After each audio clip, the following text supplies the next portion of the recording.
بسم الله الرحمن الرحيم. أعوذ بالله من الشيطان الرجيم. بسم الله الرحمن الرحيم.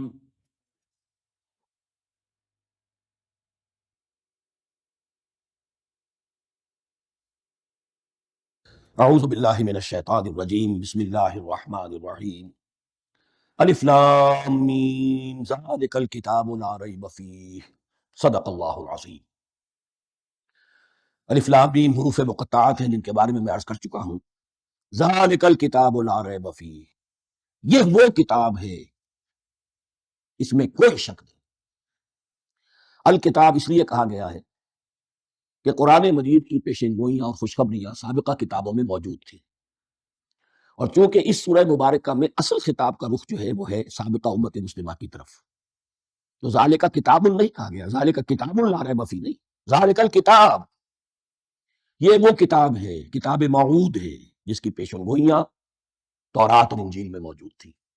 لا ریب فیہ، اس میں کوئی شک، حرف اورا ریب نئے، تبدیل نئے، یہی الفاظ آئے ہیں سورہ سجدہ کے شروع میں بھی، الف لام میم تنزیل الکتاب لا ریب فیہ رب العالمین، لا ریب فیہ من رب العالمین، فیہ ھدی للمتقین، فیہ دونوں طرف مل سکتا ہے، لا ریب فیہ اسے معانقہ کہتے ہیں، لا ریب فیہ پڑھیں گے تو ہدن سے شروع کر دیں گے، لا ریب پر ختم کر دیں گے تو فیہ ھدی للمتقین، یہ دونوں معنی درست ہوں گے۔ ھدی للمتقین یہ ہدایت ہے، رہنمائی ہے اہل تقویٰ میں جو بچنا چاہیں۔ تقویٰ کا اصل مفہوم سمجھ لیجئے، وقع یقی کسی کو بچانا، تقویٰ خود بچنا۔ جن لوگوں کے اندر فطرت سلیمہ ہوتی ہے ان میں اخلاقی حس موجود ہوتی ہے، وہ بری چیز سے بچنا چاہتے ہیں، بھلی کو حاصل کرنا چاہتے ہیں، وہ لوگ ہیں کہ جو گویا کہ اس قرآن کا اصل مخاطب، وہی اس سے استفادہ کر سکیں گے۔ الذین یؤمنون بالغیب، اب ان کے کچھ اوصاف، یہ اصل میں بہت زیادہ واضح ہوتا ہے تعویل خاص کے اعتبار سے، کہ دیکھ لو درخت کو اپنے پھل سے پہچانتے ہیں، اس قرآن کے پھل موجود ہیں نا، یہ ابو بکر اور عمر اور عثمان اور علی کون ہیں؟ یہ جو مہاجرین آئے ہیں چل کر مدینے والوں، دیکھو یہ کون ہیں، ان کی شخصیتیں کیا ہیں، ان کا کردار کیا ہے، ان کے اوصاف کیا ہے، یہ کس درخت کے پھل ہیں؟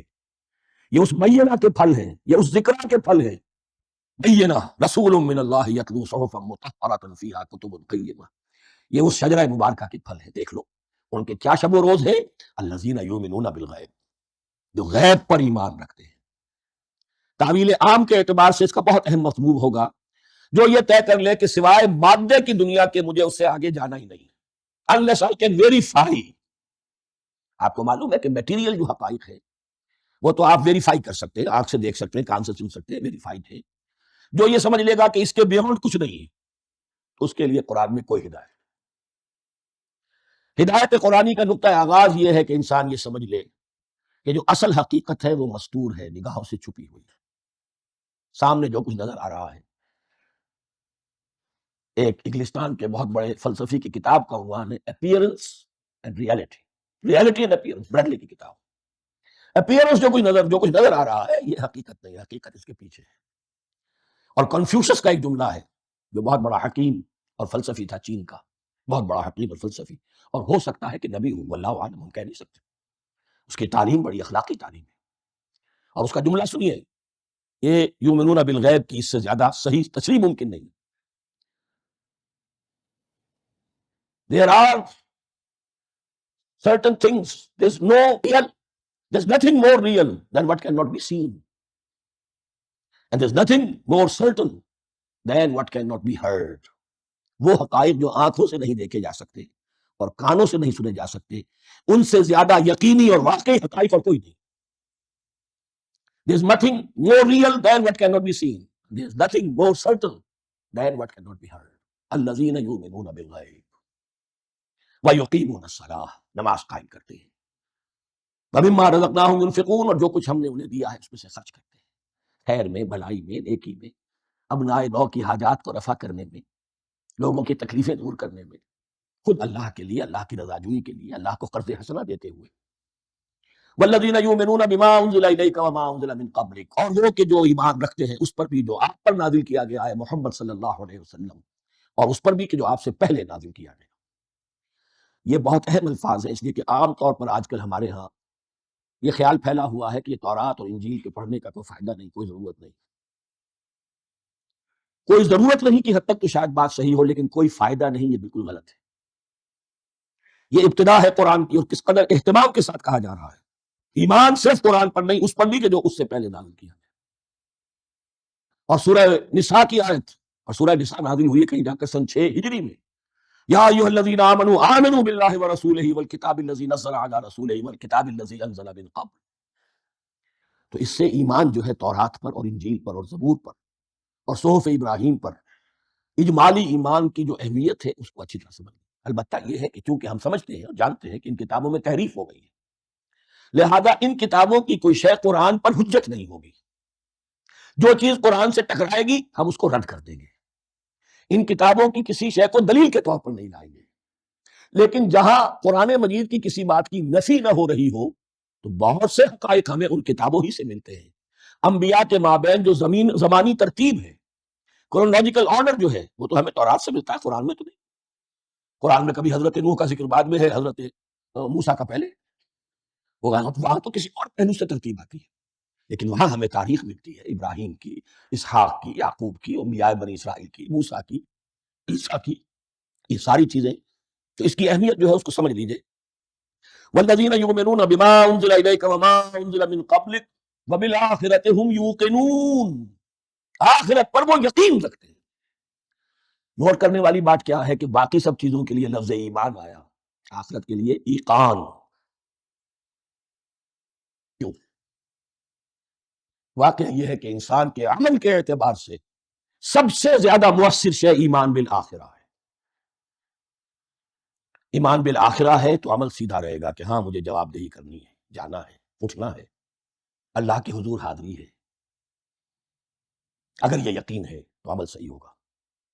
اس میں کمی ہو گئی تو توحید جو ہے وہ بھی بس ایک عقیدہ، ایک ڈوگما بن کے رہ جائے گی۔ ایمان بالرسالت بھی بدعات کو جنم دے گا، عید میلاد نبی منا لیجئے اور کچھ عشقیہ اشعار کہہ دیجئے، نعتیہ اشعار کہہ دیجئے، اللہ اللہ خیر صلی اللہ، یہ ایمان بالرسالت کے مظہر ہوں گے۔ عمل انسان کا درست ہوتا ہے آخرت کے یقین کے ساتھ۔ وبالآخرۃ ہم یوقنون، آخرت پر انہی کا یقین ہے، انہی کا یقین ہے۔ یہ حصر بھی ہے اس اعتبار سے کہ یہودی میں مدعی تھے کہ ہم آخرت پر یقین رکھتے ہیں، یہاں کنٹراسٹ دکھایا جا رہا ہے، آخرت پر یقین رکھنے والے یہ لوگ، اور تعویل خاص کے اعتبار سے وہ لوگ موجود ہیں تمہاری نگاہوں کے سامنے۔ 13 برس کی محنت کی کمائی محمد رسول اللہ صلی اللہ علیہ وسلم کی، اس کتاب کی، یتلو علیہم آیاتہ ویزکیہم ویعلمہم الکتاب والحکمہ، اس کا جو نتیجہ ہے وہ تمہارے سامنے۔ اولئک علی ھدی من ربہم، یہ وہ لوگ ہیں جو اپنے رب کی طرف سے ہدایت پر ہیں۔ وہ ابتدائی ہدایت بھی ان کے پاس تھی، اور یہ تکمیلی ہدایت بھی، قرآن پر بھی ان کا یقین پورا ہے، اور محمد کا اتباع بھی وہ کر رہے ہیں۔ وَأُولَٰئِكَ هُمُ الْمُفْلِحُونَ، اور یہی وہ لوگ ہیں جو فلاح پانے۔ فلاح کا لفظ بھی قرآن مجید کی بڑی اہم اصطلاح ہے، منزل مراد کو پہنچ جانا، کسی باطنی حقیقت کا آیا ہو جانا۔ اسی لیے اس پر پھر گفتگو انشاءاللہ ہوگی سورہ مومنون کے شروع میں، لیکن یہ کہ فلاح پانے والے، کامیاب ہونے والے اصل میں یہی لوگ ہیں۔ تو گویا کہ تعویل خاص میں صحابہ کرام کی طرف اشارہ ہو گیا، تعویل عام میں ہر شخص کو بتا دیا گیا اگر قرآن کی ہدایت سے مستفید ہونا ہے تو یہ اوصاف اپنے اندر پیدا کرو۔ اب دوسرا گروہ، ان الذین کفروا سواء علیہم انذرتہم ام لم تنذرہم لا یؤمنون، یقیناً جن لوگوں نے کفر کیا، اور یہاں مراد کیا ہے؟ جو کفر پر اڑ گئے ہیں۔ اس کو ہم تعویل عام میں نہیں لے سکتے، اس لیے کہ اگر تو ہم اس کو عام میں لے لیں گے تو اس کے معنی تو یہ ہوں گے جس شخص نے کسی وقت کفر کیا اب وہ ہدایت پر آ ہی نہیں سکتا، نہیں، یہ بات نہیں ہے۔ کوئی کفر میں ہے، وہ غالطے کی بنا پر ہے، عدم توجہی کی بنا پر ہے، حق اس پر واضح نہیں ہوا ہے اس لیے ہے، تو آپ اسے سمجھائیں گے، انذار و تبشیر سے اسے فائدہ ہو جائے گا، واضح و نصیحت سے اسے فائدہ ہو جائے گا۔ ایک وہ ہے کہ جو حق کو سمجھ کر، پہچان کر اور پھر اڑ گئے، ضد کی وجہ سے، ہٹ دھرمی کی وجہ سے، تعصب کی وجہ سے، تکبر کی وجہ سے، حسد کی وجہ سے۔ ان الذین کفروا، ایسے لوگوں کا معاملہ کیا ہے؟ سواء علیہم انذرتہم ام لم تنذرہم لا یؤمنون، برابر ہے ان کے لیے، خواہ آپ انہیں سمجھائیں خواہ نہ سمجھائیں، ڈرائیں نہ ڈرائیں، انذار فرمائیں نہ کریں، لا یؤمنون، وہ ایمان لانے والے نہیں۔ وہی بات جو میں نے کہی تھی کہ سوتے کو جگایا جا سکتا ہے، جاگتے کو کیسے جگائیں؟ ختم اللہ علی قلوبہم وعلی سمعہم وعلی ابصارہم غشاوہ، ان کے دلوں پر اللہ نے مہر کر دی ہے۔ کیوں کر دی ہے؟ یہ ابتداءً مہر نہیں ہوئی، جب حق کو پہچان کر انہوں نے رد کر دیا، اس کی پاداش میں، اس کی سزا کے تو ختم اللہ علی قلوبہم، اللہ نے ان کے دلوں پر مہر کر دی ہے، وعلی سمعہم، اور ان کی سماعت پر بھی، وعلی ابصارہم غشاوہ، اور ان کی آنکھوں کے سامنے پردہ پڑ چکا ہے۔ یہ مضمون سورہ یاسین کے شروع میں پھر آئے گا بہت شر و بست کے ساتھ۔ وَلَهُمْ عَذَابٌ عَظِيمٌ، اور ان کے لیے تو اب بہت بڑا عذاب ہے۔ یہ دوسرا گروہ ہو گیا، ایک رکوع میں دو کو سمیٹ لیا گیا، کل ابھی 7 آیتیں ہوئی۔ ایک وہ گروہ جس نے قرآن مجید کی دعوت سے صحیح صحیح استفادہ کیا، ان میں طلب ہدایت کا مادہ موجود تھا، ان کی فطرتیں سلیم تھیں، ان کے سامنے دعوت آئی، قبول کی، اور قرآن کے بتائے ہوئے راستے پر چلے۔ وہ گلے سرسبد ہیں، وہ شجرہ قرآنی کے نہایت مبارک اور مقدس، وہ اس کے ایک گروہ وہ ہے جس نے حق کو پہچانا لیکن اس کو رد کر دیا اپنے تعصب یا ہٹ درمی کی وجہ سے۔ ان کا ذکر آ گیا بہت اختصار کے ساتھ، اس لیے کہ ان کا ذکر آپ کو بہت تفصیل سے بہت کی صورتوں میں ملے گا۔ اب آیا تیسرا گروہ، وَمِنَ النَّاسِ، اور لوگوں میں کچھ ایسے بھی ہیں، مَن يَقُولُ آمَنَّا بِاللَّهِ وَبِالْيَوْمِ الْآخِرِ وَمَا هُم بِمُؤْمِنِينَ، جو کہتے تو یہ ہے کہ ہم ایمان رکھتے ہیں اللہ پر بھی اور یوم آخر پر بھی، مگر وہ حقیقت میں مومن نہیں ہے۔ یہاں ایک بات سمجھ لیجئے، اکثر و بیشتر مفسرین نے اس تیسری کیٹیگری کے بارے میں یہی رائے قائم کی ہے کہ یہ منافقین مذکور ہیں یہاں، اگرچہ لفظ منافق یا لفظ نفاق نہیں آیا یہاں، لیکن مولانا میرا اصلاحی صاحب نے ایک رائے ظاہر کی ہے جو بڑی قیمتی ہے، وہ یہ کہ یہاں ایک کردار کا نقشہ کھینچ دیا گیا ہے، غور کرنے والے غور کر لیں، دیکھ لیں، جس پر بھی وہ چسپاں ہوتا۔ اور بالفعل جب یہ آیات نازل ہو رہی تھی تو دو طبقات پر یہ کردار نگاری جو ہے، یہ جو شخصیت کا ہیولہ کھینچا جا رہا ہے، وہ دو کے اوپر راست آ رہا تھا۔ ایک علماء یہود، وہ بھی کہتے تھے کہ ٹھیک ہے، محمد جو کہہ رہے ہیں ہم بھی اللہ کو مانتے ہیں، آخرت کو بھی مانتے ہیں، اسی لیے یہاں رسالت کا ذکر نہیں ہے۔ بھئی ہم محمد ہی کو نہیں مانتے نا صلی اللہ علیہ وسلم، باقی اگر 1.25 نبی آئے ہیں تو باقی 1.25 کو تو ہم مانتے ہیں، ایک محمد کو نہیں مانا، ایک عیسیٰ کو نہیں مانا، بس تو ہمیں بھی مانا جانا چاہیے کہ ہم بھی مسلمان ہیں۔ ایک یہ ان کی رائے ہے، اور واقعہ یہ ہے کہ یہاں اس طریقے کا تذکرہ ہو رہا ہے کہ جس سے ان کا کردار بھی جھلک رہا ہے، روح سخن ان کی طرف جا رہا ہے۔ مجھے یاد ہے اپنی 10ویں جماعت کے زمانے میں دہلی میں نے دیکھا تھا کہ ناٹ سرکس، وہاں کا ایک بڑی مارکیٹ ہوتی تھی، تو جوتے کی دکان پہ بہت بڑا جوتا لٹکایا ہوا تھا، بہت بڑا، اور لکھا تھا free to home it fits, جس کے پاؤں میں یہ ٹھیک ٹھیک آ جائے وہ لے جائے۔ تو یہ free to home it fits ہے، ایک کردار ہے۔ اب یہ کردار جس کے اوپر بھی فٹ بیٹھ جائے، ان میں یقیناً زیادہ تو غلبہ یہی ہے جو مفسرین کی رائے ہے، منافقین کا معاملہ جو ہو رہا ہے، لیکن یہ کردار بعین نہیں فٹ بیٹھ رہا ہے یہود کے علماء پر۔ اور یہ بھی نوٹ کر لیجئے کہ جو مدینہ منورہ میں نفاق کا جو پودا پروان چڑھا ہے، بلکہ پودا نہیں کہنا چاہیے، جھاڑ جھکاڑ جو پروان چڑھا ہے، وہ یہودیوں کے زیر اثر ہے۔ جیسے جنگل کے اندر بڑے بڑے درخت بھی ہوتے ہیں اور اندر جو ہے نیچے جھاڑیاں بھی ہوتی ہیں، تو یہ نفاق کا جھاڑ جھکاڑ جو ہے وہ یہودی علماء کا جو پودا تھا، اور بہت بڑا تھا، اس میں کوئی شک نہیں، اس کے سائے میں پروان چڑھا ہے۔ ان دونوں میں معنوی ربط بھی ہے۔ وَمِنَ النَّاسِ مَن يَقُولُ آمَنَّا بِاللَّهِ وَبِالْيَوْمِ الْآخِرِ وَمَا هُم بِمُؤْمِنِينَ، اور لوگوں میں سے کچھ ایسے بھی ہیں جو کہتے تو یہ ہے کہ ہم ایمان رکھتے ہیں اللہ پر اور یوم آخر پر، لیکن وہ مومن نہیں ہیں۔ يُخَادِعُونَ اللَّهَ وَالَّذِينَ آمَنُوا وَمَا يَخْدَعُونَ إِلَّا أَنفُسَهُمْ، وہ دھوکہ دینے کی کوشش کر رہے ہیں اللہ کو اور اہل ایمان کو۔ لیکن یخادعون جو ہے یہ باب مفاعلہ ہے، باب مفاعلہ میں کشمکش ہوتی ہے، کشاکش ہوتی ہے، لہذا ترجمہ میں نے کیا، کوشش کر رہے ہیں۔ وما یخدعون الا انفسهم، یہ ثلاثی مجرد میں آ گیا، اور نہیں دھوکہ دے رہے مگر صرف اپنے آپ کو، یہ یقینی ہے اپنے آپ کو تو دھوکہ دے رہے ہیں، لیکن یہ کہ اللہ اس کے رسول کو، اللہ اور اہل ایمان کو دھوکہ نہیں دے سکتے۔ سورہ نساء کی آیت نمبر 142 میں یہ کھل کر منافقین کے بارے میں یہی الفاظ آئے ہیں، ان المنافقین یخادعون اللہ وهو خادعهم، یقیناً منافقین جو ہے وہ اللہ کو دھوکہ دینے کی کوشش کر رہے ہیں اور اللہ انہیں دھوکہ دے رہا ہے۔ وما یشعرون، انہیں اس کا شعور نہیں ہے۔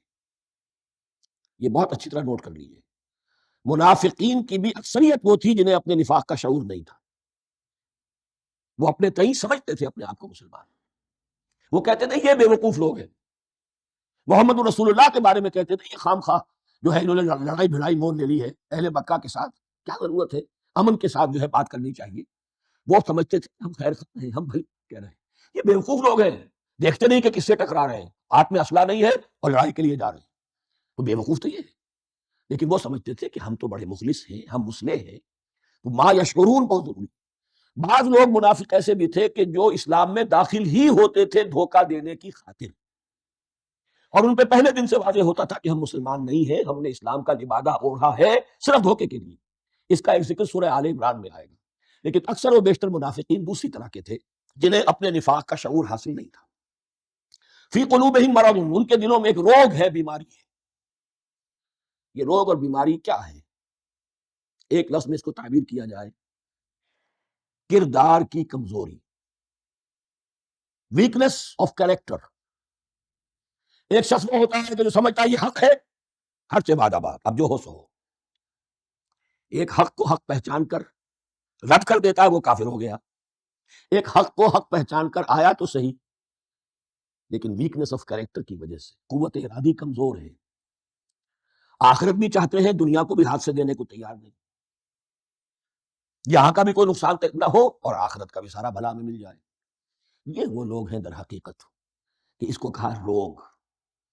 فی قلوبہم مرض فزادہم اللہ مرضا، تو اللہ نے ان کے مرض میں اضافہ کر دیا. یہ اللہ کی سنت ہے. آپ حق پر چلنا چاہیں، حق کا راستہ آپ کے لیے آسان کر دے گا. آپ برائی کی طرف جانا چاہیں، بڑی سے بڑی برائی آپ کے لیے ہلکی ہوتی چلی جائے گی. کوئی خاص بات ہی نہیں، چلو یہ بھی کر گزرو، جب یہ کر لیا تو یہ بھی کر گزرو. اور اگر آپ بین بین لٹکنا چاہیں تو اللہ اسی پہ چھوڑ دیتا ہے. ٹھیک ہے، آپ سمجھتے ہیں ہم کامیاب ہو رہے ہیں، ہم نے مسلمانوں کو بھی دھوکہ دے لیا، وہ ہمیں مسلمان سمجھتے ہیں. اور یہودیوں کو بھی دھوکہ دے لیا، وہ سمجھتے ہیں کہ ہم ان کے ساتھی، تو سمجھا کامیاب ہو رہے ہیں. حقیقت میں کامیابی نہیں. فی قلوبہم مرض فزادہم اللہ مرضا ولہم عذاب علیم بما کانوا یکسبون، اور ان کے لیے تو دردناک عذاب ہے. عذاب العظیم کا لفظ آیا تھا اوپر کفار کے لیے، وَلَهُمْ عَذَابٌ عَظِيمٌ، 7ویں آیت ختم ہوئی. اور عذاب علیم کا لفظ آیا یہاں، ان کے لیے دردناک المناک عذاب ہے.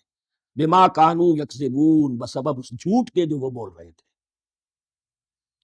وَإِذَا قِيلَ لَهُمْ لَا تُفْسِدُوا فِي الْأَرْضِ، اور جب ان سے کہا جاتا تھا مت فساد کرو زمین میں. مراد کیا ہے اس سے؟ کہ جب محمد کو مان لیا کہ اللہ کے رسول ہیں، اب ٹھیک ٹھیک پیروی کرو، ان کے پیچھے چلو، ان کا حکم ہے تو جنگ کے لیے نکلو، ان کی طرف سے تقاضا آتا ہے مال پیش کرو، اور اگر تم اس سے کتراتے ہو تو فساد مچا رہے ہیں، جماعتی زندگی کے اندر فتنہ و فساد پیدا کرو.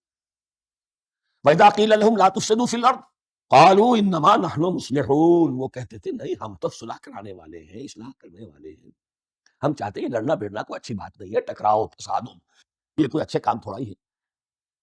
بس ٹھنڈے ٹھنڈے دعوت دیتے رہو، جو چاہے قبول کر لے، جو چاہے رد کر دے. خامخواہ یہ ٹکرانا اور یہ جنگ کرنا اور اللہ کے دین کو غالب کرنے کے لیے یہ قربانی دو اور یہ مصیبت جھیلو اور یہ مشقت برداشت کرو اور یہ چیز چھوڑو اور یہ ترک کرو، یہ کہے کہ نہیں. وَإِذَا قِيلَ لَهُمْ لَا تُفْسِدُوا فِي الْأَرْضِ قَالُوا إِنَّمَا نَحْنُ مُصْلِحُونَ أَلَا إِنَّهُمْ هُمُ الْمُفْسِدُونَ وَلَٰكِن لَا يَشْعُرُونَ. آگاہ ہو جاؤ کہ وہی ہے مفسد، فساد پھیلانے والے.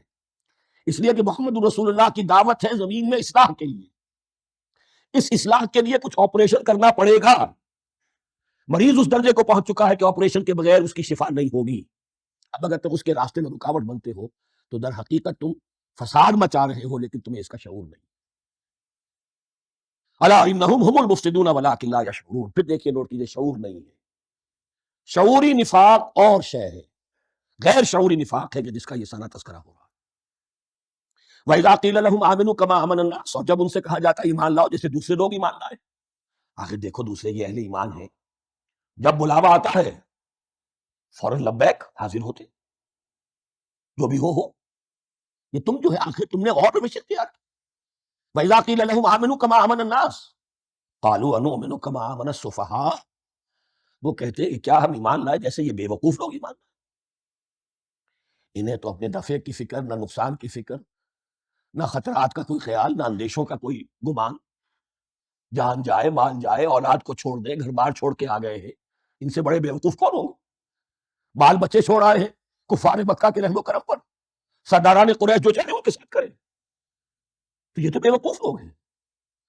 آج کل آپ کہتے ہیں ایسے ہی لوگوں کو فینیٹکس ہیں. یہ فینیٹکس ہیں. دیکھ بھال کر چلنا چاہیے، دائیں بائیں دیکھ کر چلنا چاہیے، نفع نقصان کا خیال کر کے چلنا چاہیے. چاہے حق ہے ٹھیک ہے، لیکن بہرحال اپنی مصلحتوں کو بھی اور اپنی اہل و عیال کی مصلحتوں کو بھی دیکھنا چاہیے. یہ لوگ تو معلوم ہوتا ہے کہ بالکل دیوانے ہو گئے، فینیٹکس ہو گئے.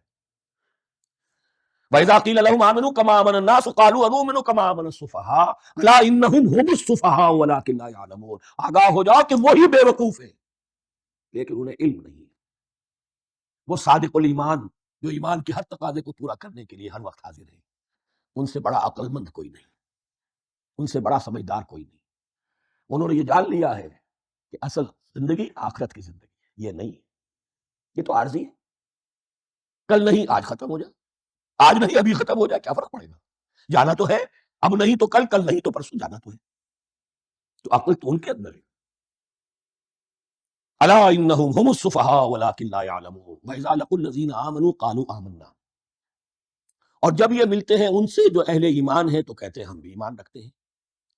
اب یہ ان دونوں پر آئے گا۔ عام جو یہودی تھے وہ بھی کہتے تھے کہ ہم بھی تو آخر اللہ کو مانتے ہیں، آخرت کو مانتے ہیں، اور منافق تو تھے ہی جو رسول کو بھی مانتے تھے۔ وَإِذَا خَلَوْا إِلَىٰ شَيَاطِینِهِمْ، اور جب یہ اپنے شیطانوں کے پاس خلوت میں ہوتے ہیں، اور یہاں شیاطین سے مراد ہیں اہل کتاب یہود کے علماء، ان کے سردار، یا عبداللہ ابن ابی جو منافقین مدینہ کا سردار تھا۔ اگر وہ کبھی ملامت کرتا ہے دیکھو تم تو معلوم ہوتا ہے بالکل مسلمانوں میں شامل ہی ہو گئے پوری طرح سے، تمہیں کیا ہو گیا، تم ہر بات مان رہے ہو۔ اب انہیں یہ کچھ نہ کچھ اپنی وفاداری کا یقین دلانے کے لیے کہنا پڑتا تھا، نہیں نہیں ہم انہیں بیوقوف بنا رہے ہیں، ہم ان سے ذرا تمسخر کر رہے ہیں، ہم ہیں آپ کے ساتھ ہی، آپ فکر نہ کریں۔ اسی لیے یہ دو منہ ہونا، نفق کہتے ہیں سرنگ کو جس کے دو دروازے ہوتے ہیں، باقی زیر زمین ہے۔ نافقہ گوہ کا بل ہے کہ دو دروازے رکھتا ہے، دو اس کے منہ رکھتا ہے کہ ادھر سے اگر کتا داخل ہو جائے شکار کے لیے تو ادھر سے نکل بھاگے، ادھر سے آئے تو ادھر سے نکل بھاگے۔ تو دو منہ انسان، یہ در حقیقت جس کو پھر سورہ نساء میں کہا گیا لا الہ اولائے ولا الہ اولائے، نہ ادھر کے ہے نہ ادھر کے، مذبذبین بین ذالک، اس کے درمیان مذبذب ہو کر رہ گئے۔ یہ شیطان کا لفظ یہاں سمجھ لیجئے کہ اس کے دو رائے ہیں کہ یہ شطنا سے بنا ہے یا شات سے بنا ہے، شین الف توئے یا شین تو نون۔ شطنا کے معنی تباہ ادا کو، بہت دور ہو گیا، دور ہو گیا۔ شیطان سے مراد جو اللہ کی رحمت سے بہت دور ہو گیا۔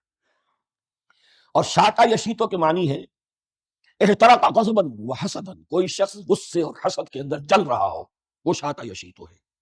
اس سے فعلان کے وزن پر، رحمان کے وزن پر، غضبان کے وزن پر شیطان، یعنی وہ کہ جو حسد اور غضب کی آگ میں جل رہا ہے۔ تو یہ ایک تو شیطان وہ ہے جو جنات میں سے ہے، جس کا نام عزازیل تھا پہلے، اب ہم اسے ابلیس کے نام سے جانتے ہیں، وہ ایک شیطان ہے، جنی ہے۔ پھر یہ کہ جو بھی اس کے پیروکار ہیں دنیا میں، انسانوں میں سے ہو یا جنات میں سے ہو، وہ بھی شیاطین ہیں۔ اسی طرح اہل کفر، اہل زیغ کے جو بڑے بڑے سردار ہوتے ہیں، ان کو بھی شیطان سے تعبیر کیا گیا۔ وَإِذَا خَلَوْا إِلَىٰ شَيَاطِینِهِمْ قَالُوا إِنَّا مَعَكُمْ، اور جب وہ خلوت میں ہوتے ہیں، علیحدگی میں ہوتے ہیں اپنے شیاطین کے پاس، سرداروں کے پاس، کہتے ہیں ہم تو آپ کے ساتھ ہیں، انما نحن مستہزئون، یہ تو ہم ان مسلمانوں کو بیوقوف بنا رہے ہیں، ان سے استہزاء کر رہے ہیں، تمسخر کر رہے ہیں۔ ہم تمسخر میں کہہ دیتے ہیں کہ ہم بھی آپ کے ساتھ ہیں، آمنا۔ اللہ یستہزئ بہم ویمدہم فی طغیانہم یعمہون، حقیقت کیا ہے کہ اللہ ان کا مذاق اڑا رہا ہے اور ان کو ڈھیل دے رہا ہے کہ وہ اپنے عقل کے اندھے پن میں بڑھتے چلے جائیں۔ اللہ تعالیٰ جیسا میں نے عرض کیا رسی دراز کرتا ہے، کچھ تو غلط راستے پر جانے تو جاؤ بھائی، فوراً تو نہیں پکڑتا، اگر فوراً پکڑ لے تو سیدھا ہو جائے گا، چلتے جاؤ جہاں جانا چاہتے جاؤ۔ تو ان کو بھی رسی دراز کر رہا ہے اللہ، لیکن یہ کہ اللہ یستہزئ بہم، یہ سمجھتے ہیں کہ مسلمانوں کا مذاق اڑا رہے ہیں، اصل میں مذاق ان کا اڑ رہا ہے اللہ کے نزدیک۔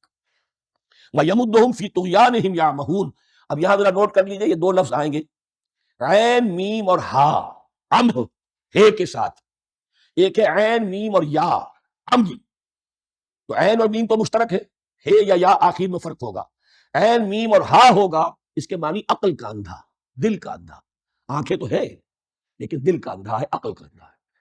اور عین میم یا جو آنکھوں کا اندھا ہو، ہمیون اندھے، اعمیٰ اندھا۔ تو یہاں فرمایا انا معکم انما نحن مستہزئون، اللہ یستہزئ بہم ویمدہم فی طغیانہم یعمہون، اللہ ان کو اس جو ان کی عقل کے اندھے پن میں جو یہ بڑھتے چلے جا رہے ہیں، اللہ بھی ان کی رسی دراز کر رہا ہے تاکہ یہ جہاں تک جانا چاہتے چلے جائیں۔ اولئک الذین اشتروا الضلالۃ بالہدی، یہ وہ لوگ ہیں کہ جنہوں نے ہدایت کے عوض گمراہی خرید لی ہے۔ دیکھیے بڑا پیارا انداز ہے یہ، ایک شخص کے سامنے دونوں آپشنز تھے، ایک نے گمراہی کو چھوڑا، ہدایت لے لی، چاہے قیمت دینی پڑی، تکلیفیں اٹھانی پڑی، آزمائشوں میں سے گزرنا پڑا، قربانیاں دینی پڑی، ہدایت لی۔ اور ایک شخص نے ہدایت دے کر گمراہی لے لی، آسانی تو ہو گئی، فوری تکلیف سے تو بچ گئے، لا الہ الا ولا الہ الا، دونوں طرف سے اپنے آپ کو بچا لیا. لیکن حقیقت میں سب سے زیادہ گھاٹے کا سودا یہی ہے.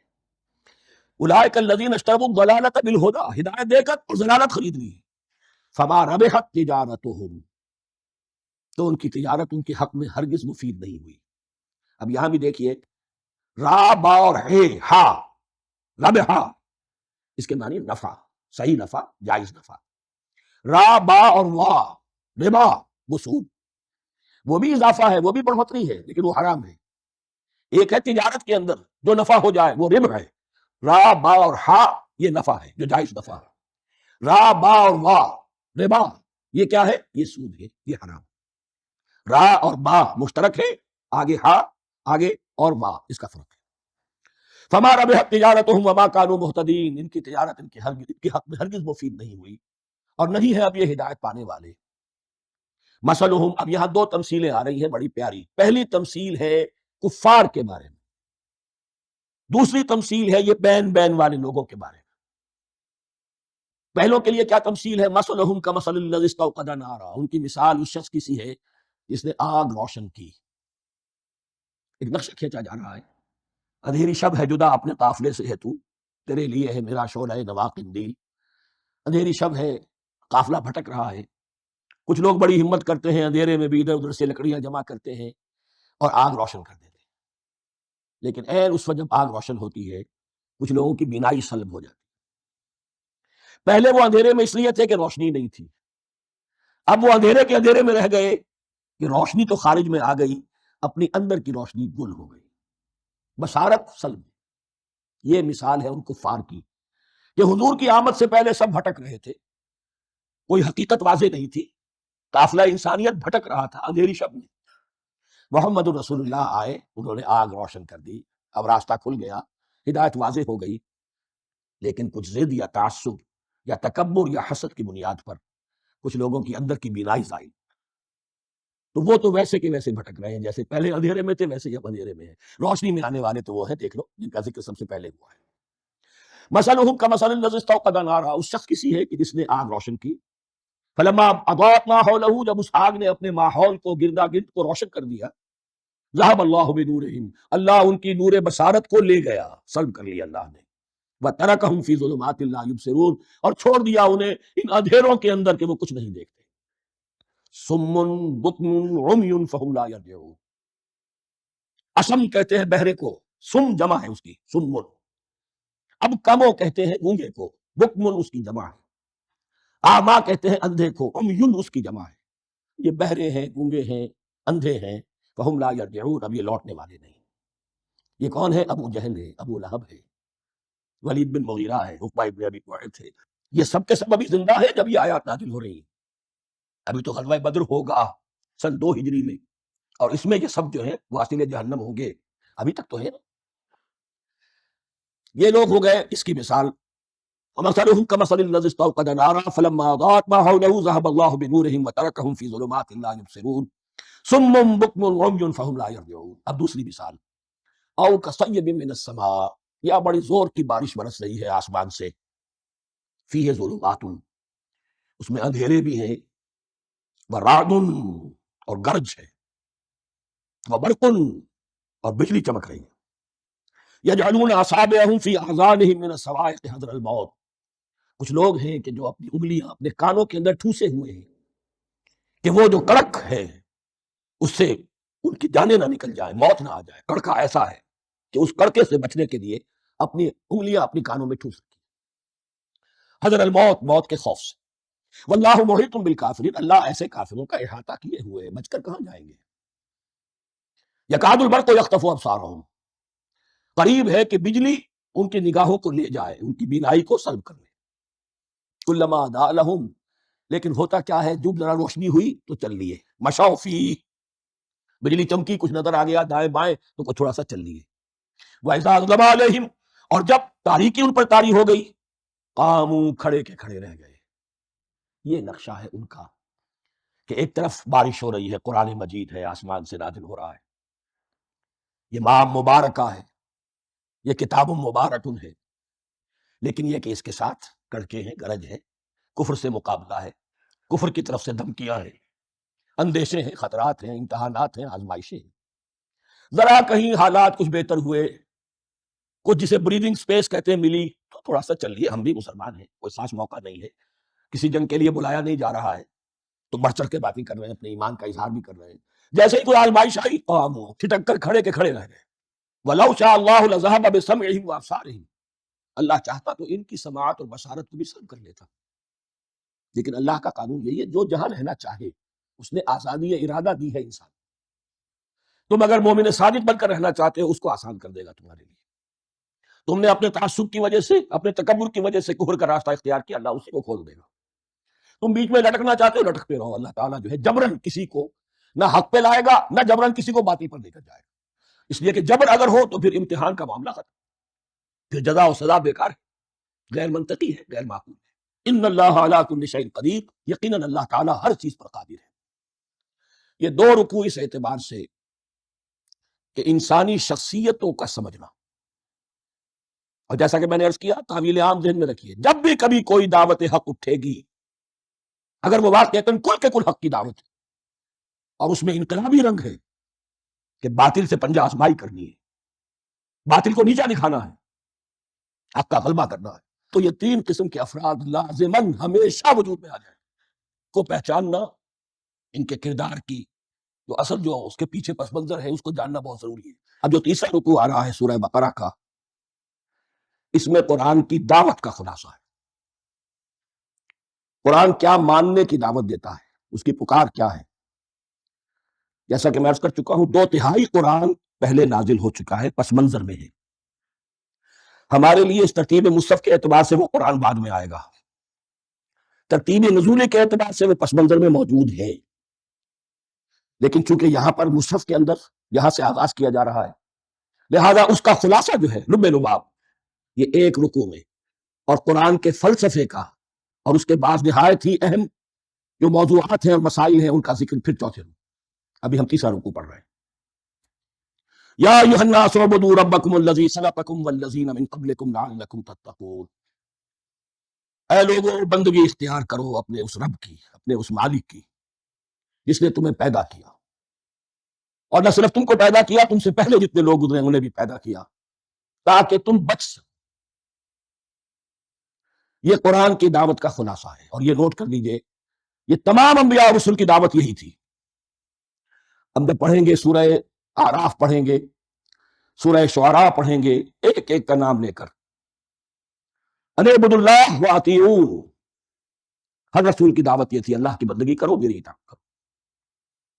یا قوم اعبدوا اللہ ما لکم من الہ غیرہ، اے میری قوم کے لوگوں اللہ کی بندگی کرو، تمہارا کوئی الہ اور معبود اس کے سوا نہیں ہے۔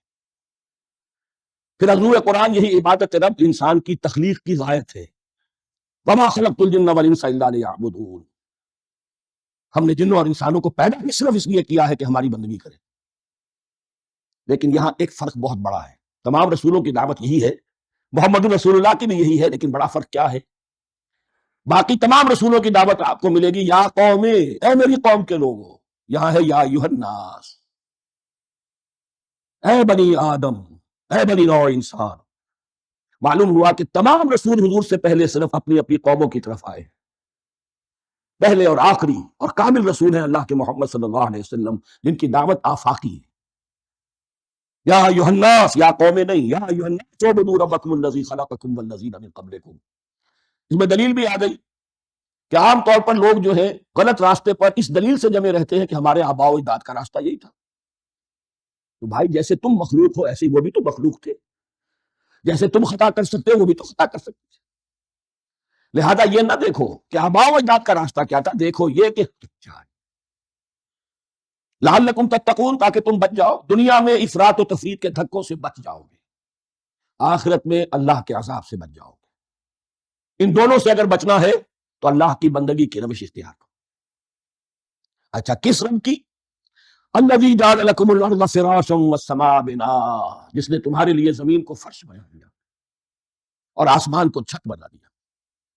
وانزل من السماء ماء، اور آسمان سے پانی برسایا، فاخرج به من الثمرات رزقا لکم، اور پھر اس پانی کے ذریعے سے زمین سے میووں کی شکل میں، پیداوار کی شکل میں تمہارے لیے رزق اگایا۔ فلا تجعلوا للہ اندادا وانتم تعلمون، تو ہرگز نہ اللہ کا مد مقابل کسی کو ٹھہراؤ جانتے بوجھتے۔ وانتم تعلمون کا ایک مطلب یہ بھی ہے کہ تم بھی مانتے ہو کہ اس کائنات کا خالق اللہ کے سوا کوئی نہیں۔ اہل عرب بھی مانتے تھے، جو ان کے دیوی دیوتا تھے وہ سمجھتے تھے کہ یہ اللہ کے اوتار ہیں یا اللہ کے ہاں بہت یہ پسندیدہ ہیں، اللہ کے محبوب ہیں، اس کے اولیاء ہیں، اس کی بیٹیاں ہیں، لہذا یہ شفاعت کریں گے تو ہمارا بیڑا پار ہو جائے گا۔ ورنہ خالق وہ مانتے تھے اللہ ایک ہی ہے۔ جب تم یہ مانتے ہو کائنات کا خالق ایک، مدبر ایک، تو اب کسی کو اس کا مد مقابل نہ بناؤ۔ انداز ند کی جمع ہے، لا ضد لہ ولا ند لہ، اللہ کا کوئی مد مقابل نہیں۔ اس میں یہاں تک بات ہے کہ حضور اس درجے، اس توحید کی باریکیوں تک پہنچا کر گئے ہیں اس امت کو کہ کسی صحابی نے ایسے ہی کہہ دیا ما شاء اللہ و ما شئت، جو اللہ چاہے جو آپ چاہیں۔ حضور نے فوراً ٹوک دیا اجعلتنی للہ ندا، کیا تو نے مجھے اللہ کا مد مقابل بنا دیا؟ اس کائنات میں مشیت صرف ایک کی چلتی، کسی اور کی مشیت اس کی مشیت کے تابع پوری ہو جائے، لیکن مشیت مطلقہ صرف اس کی ہے۔ یہاں تک کہ حضور سے فرمایا گیا کہ اے نبی آپ کے لیے یہ ممکن نہیں ہے جسے چاہے ہدایت دے دے، انک لا تہدی من احببت ولکن اللہ یہدی من یشاء۔ اگر یہ اختیار میں ہوتا تو ابو طالب دنیا سے بغیر ایمان لائے نہ جاتے۔ فلا تجعلوا للہ اندادا وانتم تعلمون۔ اب ان دو آیتوں میں تو یوں سمجھیے توحید نظری بھی اور توحید عملی بھی۔ توحید عملی کیا ہے؟ بندگی صرف اسی کی۔ اب آیا ہے رسالت کا معاملہ، وَإِن كُنتُمْ فِي رَيْبٍ مِّمَّا نَزَّلْنَا عَلَىٰ عَبْدِنَا۔ اگر تمہیں رسالت محمدی پر شک ہے صلی اللہ علیہ وسلم، اس کے کیا معنی ہے؟ کہ تمہیں اس قرآن کے بارے میں شک ہے جو ہم نے اپنے بندے پر نازل کیا ہے۔ اگر ہے شک فی الواقع، وَإِن كُنتُمْ فِي رَيْبٍ، اگر تمہیں واقعتاً شک ہے مما نزلنا علی عبدنا، اس پر جو ہم نے اپنے بندے پر نازل فرمایا ہے، فاتو بسورۃ من مثلہ، تو لے آؤ اس جیسی ایک ہی صورت۔ یہ ہم کل پوری تفصیل سے دیکھ چکے ہیں کہ بس سبیل تنزل یہاں پہنچے ہیں۔ پہلے دو آیتیں میں نے آپ کو سنائی تھی، اس میں پورے قرآن کی مثال لانے کا چیلنج کیا گیا۔ پھر ایک آیت سنائی جس میں 10 صورتیں ہی لے آؤ۔ اب آخری درجے میں ایک صورت ہی بنا لاؤ، اور ایک صورت تو سورۃ العصر کے مساوی بھی ہو سکتی تھی، سورۃ الکوثر کے مساوی بھی ہو سکتی تھی۔ وَادْعُوا شُهَدَاءَكُم مِّن دُونِ اللَّهِ إِن كُنتُمْ صَادِقِينَ، اور بلا لو اپنے سارے مددگاروں کو اللہ کے سوا، جن ہو انس ہو۔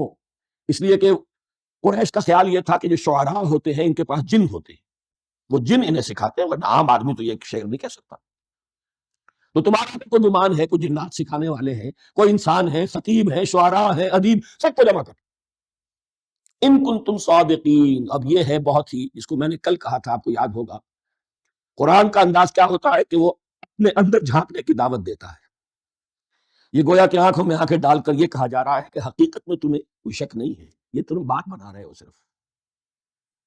اگر واقعی شک ہے تو آؤ میدان، حقیقت یہ ہے کہ تمہیں شک نہیں ہے، اگر تم سچے ہو فاتو بسورۃ من مثلہ، تو اس جیسی ایک ہی صورت بنا لاؤ۔ فَإِن لَمْ تَفْعَلُوا، اب ذرا انداز دیکھیے تحدی کا اور چیلنج کا۔ پھر اگر تم یہ نہ کر پاؤ وَلَن تَفْعَلُوا، اور تم نہیں کر سکو گے، یہ چیلنج کون دے سکتا ہے؟ اللہ کے سوا کوئی نہیں دے سکتا۔ یہ انداز کسی کتاب کا نہیں ہے، ذَلِکَ الکتاب لا ریب فیہ، اسی کا نہیں ہے۔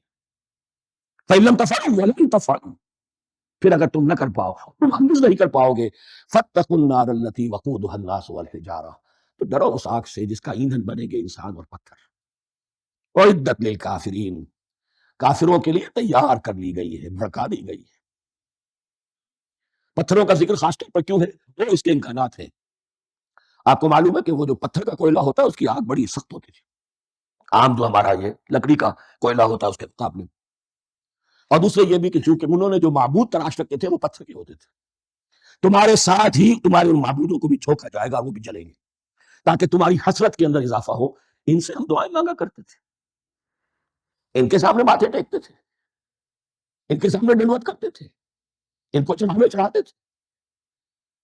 اب یہاں گویا کہ ایمان باللہ، توحید، ایمان بالرسالت اور ایمان بالآخرت۔ فَاتَّقُوا النَّارَ الَّتِی وَقُودُهَا النَّاسُ وَالْحِجَارَةُ اعدت للکافرین وَبَشِّرِ الَّذِینَ آمَنُوا وَعَمِلُوا الصَّالِحَاتِ، اور بشارت دے دیجیے اے نبی ان لوگوں کو کہ جو ایمان لائے اور جنہوں نے نیک عمل کیے، ان لہم جنات تجری من تحتہا الانہار، کہ ان کے لیے وہ باغات ہیں کہ جن کے دامن میں ندیاں بہتی ہوں گی۔ لفظی ترجمہ ہوگا جن کے نیچے ندیاں بہتی ہوں گی۔ مراد اس سے کیا ہے؟ عام فطری باغ وہ ہوتے تھے کہ جس میں ذرا اونچائی پر جو ہے درخت لگے ہوئے ہیں اور دامن میں ندی بہ رہی ہے، تو اس سے خود بخود جو ہے اریگیشن، نیچرل اریگیشن ہو رہی ہے، درختوں کے جڑوں تک پانی پہنچ رہا ہے۔ بات ترجمہ آپ لفظی کریں، ان کے نیچے ندیاں بہتی ہوں گی یا یہ کہ جن کے دامن میں ندیاں بہتی ہوں گی۔ کلما رزقوا منها من ثمرۃ رزقا، جب بھی کبھی انہیں دیا جائے گا کوئی پھل رزق کے طور پر کھانے کے لیے جنت میں، قالوا هذا الذي رزقنا من قبل، وہ کہیں گے یہ تو وہی شے ہے جو ہمیں پہلے بھی ملتی تھی۔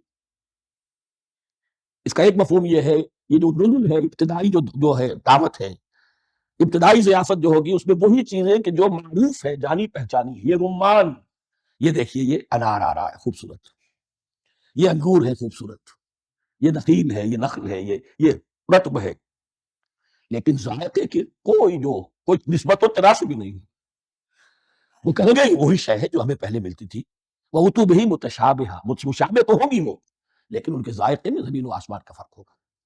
اور ایک یہ بھی مفہوم لیا گیا کہ آخرت میں جنت میں بھی وہی میوے ملتے رہیں گے، لیکن ان کا ذائقہ بدلتا رہے گا، شکل وہ ہوگی لیکن ذائقہ وہی رہے گا کہ جس سے انسان کی بھی طبیعت بڑھ جاتی ہے ایک ہی شے کو کھاتے ہوئے۔ وَلَهُمْ فِيهَا أَزْوَاجٌ مُطَهَّرَةٌ، اور ان کے لیے ہوں گے اس میں بہت ہی پاک باز، نہایت پاک کی ہوئی بیویاں ہوں گی، ازواج مطہرۃ، وَهُمْ فِيهَا خالدون، اور اس میں رہیں گے ہمیشہ ہمیشہ۔ یہ تو تین جو اصول ہیں دین کے دعوت ایمان، توحید اور رسالت اور معاد، ایمان باللہ، ایمان بالرسول، ایمان بالآخرہ۔ ذرا کچھ ضمنی مسائل ہیں کہ جو بعض کفار کی طرف سے، بعض معترضین کی طرف سے پیش ہوتے تھے، وہ کبھی بھی اس چیلنج کا مقابلہ تو نہ کر سکے، میدان میں تو نہ آ سکے۔ یہ بالکل ایسی بات ہے جیسے کسی مصور کی تصویر پر اعتراض کرنے والے تو بہت تھے، جب کہا گیا کہ ذرا یہ لیجیے قلم، اس کو ٹھیک کر دیجیے، یہ برش آپ کے ہاتھ میں دیتا ہوں، آپ سے پیچھے ہٹ گئے۔ تو کوئی صورت قرآن کے مقابلے میں لانا وہ تو ان کے لیے ممکن نہیں تھی، لیکن ادھر ادھر سے اعتراضات کرنے کے لیے جو زبانیں کھلتی تھی ان میں سے ایک اعتراض نقل کیا جاتا ہے، وہ یہ تھا کہ وہ کہتے تھے کہ قرآن مجید میں مکھی کی تشبیہ آئی ہے، بڑی حقیر سی شے ہے، اعلیٰ کلام ہو اور اعلیٰ متکلم ہو، ایسی حقیر چیزوں کا تذکرہ نہیں کرتا۔ بیت العنکبوت مکھی کا بھی ذکر ہے، اتنی حقیر شے کا، یہ کوئی اعلیٰ کلام نہیں۔ اس کا جواب دیا جا رہا ہے کہ اصل میں کہیں تشبیہ بیان کرنی ہے، تمثیل بیان کرنی ہے، تو دیکھنا یہ کہ جس شے کے لیے تشبیہ دی جا رہی ہے اس کی مناسبت والی شے ہو۔ شے کوئی بہت حقیر ہے تو کسی عظمت والی شے سے آخر کیسے تشبیہ دی جائے گی؟ وہ تو کسی حقیر شے سے ہی تشبیہ دی جائے گی تو جو اصل مقصد ہے تشبیہ کا وہ پورا ہو۔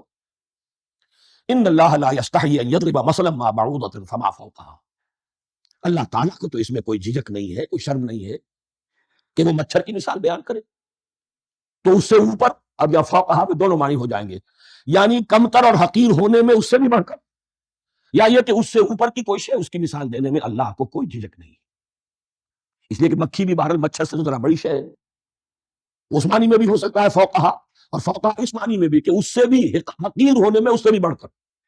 فَأَمَّا الَّذِينَ آمَنُوا فَيَعْلَمُونَ أَنَّهُ الْحَقُّ مِن رَّبِّهِمْ، تو جو لوگ صاحب ایمان ہیں وہ جان لیتے ہیں کہ یہ حق ہے ہمارے رب کی طرف سے۔ وَأَمَّا الَّذِينَ كَفَرُوا، اور جنہوں نے کفر کیا ہے، فَيَقُولُونَ مَاذَا أَرَادَ اللَّهُ بِهَٰذَا مَثَلًا، یہ کیا مثال اللہ نے دی، کیا ارادہ ہوا اللہ کا اس مثال کے ذریعے سے، رات بہت چڑھا رہے ہیں، اعتراض کر رہے ہیں۔ اب جو آ رہا ہے اگلا جملہ وہ ہے بہت اہم، یضل بہ کثیرا ویہدی بہ کثیرا، اسی کے ذریعے سے اللہ بہتوں کو ہدایت دیتا ہے اور اسی کے ذریعے سے بہتوں کو گمراہ کرتا۔ معلوم ہوا کہ ہدایت اور گمراہی اور ہدایت اور ضلالت انسان کی سبجیکٹو کنڈیشن کے اوپر دار و مدار ہے اس کا۔ آپ کے دل میں خیر ہے، بھلائی ہے، نیت صحیح ہے، طلب ہدایت، طلب علم، اس میں آپ سچے ہیں، آپ کو ہدایت مل جائے گی۔ دل میں زیغ ہے، کجی ہے، نیت میں ٹیڑھ ہے، فساد ہے، تو اسی کے ذریعے سے اللہ آپ کی گمراہی میں اضافہ کرتے ہیں۔ یضل بہ کثیرا ویہدی بہ کثیرا، لیکن اللہ کا یہ کسی کو ہدایت دینا اور کسی کو ضلالت دینا الٹپ نہیں ہے، کسی قاعدے اور قانون کے بغیر نہیں ہے۔ وما یضل بہ الا الفاسقین، نہیں گمراہ کرتا وہ اس کے ذریعے سے مگر صرف سرکش لوگوں کو، جن میں سرکشی ہے، تعلی ہے، تکبر ہے، اور ان کے اوصاف کیا ہے؟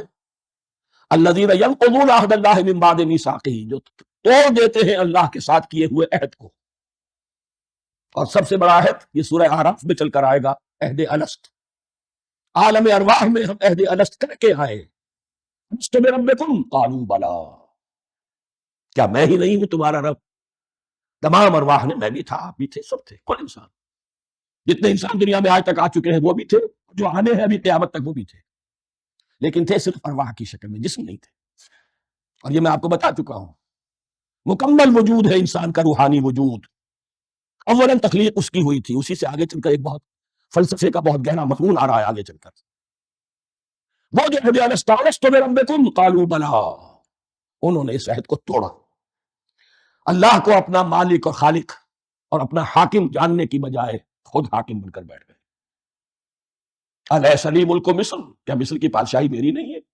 I am the sovereign, we are sovereign, popular sovereignty, بغاوت، سرکشی، فاسق۔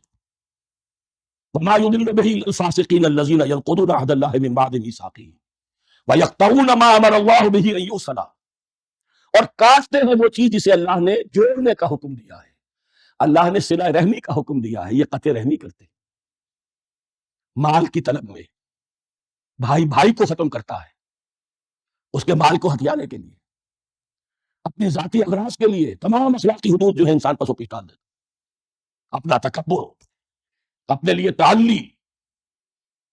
الذین، آپ دیکھیے نوٹ کیجئے، اس میں ہماری شریعت کا فلسفہ یہ ہے، ایک تعلق ہے اللہ کا بندے کے ساتھ، حقوق اللہ، ایک ہے بندوں کا بندوں کے ساتھ، حقوق العباد۔ اللہ کا حق کیا ہے؟ اسے حاکم اور مالک، اور حاکم سمجھو، الملک سمجھو، خود اس کے بندے بنو۔ انسانوں کا حق کیا ہے؟ کونوا عباد اللہ اخوانا، سب آپس میں بھائی بھائی اللہ کے بندے بن جاؤ۔ اور اس میں سب سے اہم ترین رحمی رشتہ ہے، سگے بھائی بہنیں، پھر دادی کے اوپر جا کر وہ کزنز آ جائیں گے، اور دادی پر جا کر اور جمع ہو جائیں گے، یہاں تک کہ آدم و حوا پر تمام انسان جمع ہو جائیں گے۔ تو رحمی رشتے کی بڑی اہمیت ہے۔ تو وہ فاسقین کے جو توڑتے ہیں اللہ کے عہد کو، اس کو مضبوطی سے باندھنے کے بعد، وَيَقْطَعُونَ مَا أَمَرَ اللَّهُ بِهِ أَن يُوصَلَ وَيُفْسِدُونَ فِي الْأَرْضِ، انہی دونوں چیزوں کے نتیجے میں زمین میں فساد، یا اللہ کی اطاعت سے باغی ہو گئے، اور یا آپس میں ایک دوسرے کی گردنیں کاٹنے لگے۔ اولئک هم الخاسرون، یہی لوگ ہیں جو بالآخر خسارے میں، آخری اور دائمی خسارے میں رہنے والے ہیں۔ کیف تکفرون باللہ وکنتم امواتا، تم کیسے کفر کرتے ہو اللہ کا؟ بڑا پیارا انداز ہے، وکنتم امواتا، تم مردہ تھے، فاحیاکم، تمہیں زندہ کیا، ثم یمیتکم، پھر تمہیں مارے گا، ثم یحییکم، پھر جلائے گا، ثم الیہ ترجعون، پھر تم اس کی طرف لوٹا دیے جاؤ۔ یہاں وہ بات آ گئی جو آج نگاہوں سے بالکل اوجھل ہو چکی ہے، یہ ہم دنیا میں آنے سے پہلے مردہ تھے کیا؟ یہ مضمون آ کر اصل میں سورہ غافر یا سورہ مومن میں چل کر اس کی پوری وضاحت ہوگی، لیکن چونکہ یہاں تذکرہ ہو چکا ہے عہد الست کا، ہماری پہلی تخلیق ہوئی عالم ارواح میں، ارواح کی صورت میں، پھر ہمیں سلا دیا گیا، وہ ہماری پہلی موت تھی۔ مردہ جو ہے معدوم نہیں ہوتا، مردہ ہوتا ہے، بے جان ہوتا ہے، سویا ہوا ہوتا ہے، اور موت کو اور نیند کو تشبیہ دی گئی، پھر ہمیں اس جسد کے ساتھ یہاں زندہ کیا گیا، پھر موت طاری ہوگی، پھر ہمیں زندہ کیا جائے گا۔ یہ آیت جیسا کہ میں نے عرض کیا بہت بڑی اور بڑی گہری حکمت اور فلسفہ قرآن کی آیت ہے۔ کیسے اللہ کا انکار کرتے؟ کنتم اموات، تم مردہ تھے، سوئی ہوئی ارواح کی شکل میں تھے، فاحیاکم، تمہیں جگایا اس جسد کے ساتھ زندہ کیا، ثم یمیتکم ثم یحییکم، پھر تمہیں مارے گا، پھر جلائے گا، ثم الیہ ترجعون، پھر تم اس کی طرف لوٹا دیے جاؤ گے۔ اور اب اس کے بعد جو آخری آیت ہے، هو الذی خلق لکم ما فی الارض جمیعا، اس نے تمہارے لیے بنایا ہے جو کچھ بھی زمین میں ہے۔ اس میں خلافت کا مضمون آ گیا، حدیث میں آتا ہے انما الدنیا خلقت لکم وانتم خلقتم للآخرہ، یہ دنیا تمہارے لیے بنائی گئی ہے، تم آخرت کے لیے بنائے گئے ہو۔ هو الذی خلق لکم ما فی الارض جمیعا، اس لیے کہ اگلی آیت پھر آ رہی ہے خلافت کی آیت، ساری زمین میں یہ بستر جو بچھایا اور یہ کائنات کو، زمین کو سجایا، تمہاری خلافت کے لیے۔ ثم استوى الى السماء فسواهن سبع سماوات، پھر وہ متوجہ ہوا آسمانوں کی طرف اور انہیں 7 آسمانوں کی شکل میں بنا دیا۔ جیسا کہ میں کل عرض کر چکا ہوں، یہ تاحال ابھی یہ آیات متشابہات میں سے ہے، 7 آسمانوں کی کیا حقیقت ہے ہم اس سے ابھی پورے طور سے واقف نہیں۔ وَهُوَ بِكُلِّ شَيْءٍ عَلِيمٌ، اور اسے ہر شے کا علم حقیقی حاصل ہے۔ بارک اللہ لی ولکم فی القرآن العظیم ونفعنی وإیاکم بالآیات والذکر الحکیم۔